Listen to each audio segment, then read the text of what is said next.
Former President Bill Clinton spending hours in a closed-door deposition today as part of the House Oversight Committee's investigation into Jeffrey Epstein. There's no evidence the former president engaged in wrongdoing, but he has faced scrutiny for encounters with Epstein and images of him in the Epstein files.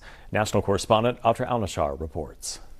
In Chappaqua, New York, Friday, Bill Clinton becoming the first current or former president to testify before members of Congress since Gerald Ford in 1974. These images of Clinton with Jeffrey Epstein and on his plane, released by the Department of Justice, led the Republican-led House Oversight Committee to subpoena the former president and former Secretary of State Hillary Clinton, who was questioned Thursday. Again, no one's accusing anyone of any wrongdoing, but I think the American people have a lot of questions. In his opening statement, former President Clinton told the Oversight Committee, "I have two things that at the end of the day matter more than your interpretation of those 20-year-old photos. I know what I saw and, more importantly, what I didn't see. I know what I did and, more importantly, what I didn't do. I saw nothing and I did nothing wrong." Oversight Committee Chairman James Comer says questions for the former president have to do with Epstein's finances, survivors, foreign intelligence, and Epstein's involvement with the Clinton Foundation. Epstein accomplice Ghislaine Maxwell has also answered questions about Epstein's ties to former President Clinton last summer during the controversial 2 days of questioning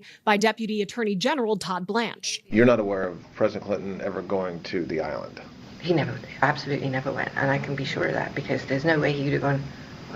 I don't believe there's any way that he would have gone to the island had I not been there, because I don't believe he had an independent friendship, if you will, with Epstein. Both Republicans and Democrats say the former president cooperated and answered all their questions Friday. Republicans have now set a new precedent, which is to bring in presidents and former presidents to testify. Democrats say that should also include President Trump. He appears in the Epstein files next to Jeffrey Epstein and Ghislaine Maxwell almost more than anybody else. According to Chairman Comer, former President Clinton testified that he never heard Trump say anything to make him think Trump was involved with Epstein's crimes. The top Democrat on the committee says that's not a complete description of what was said. The public will see for themselves when the transcript is released. In Washington, I'm Atra Al-Nashar.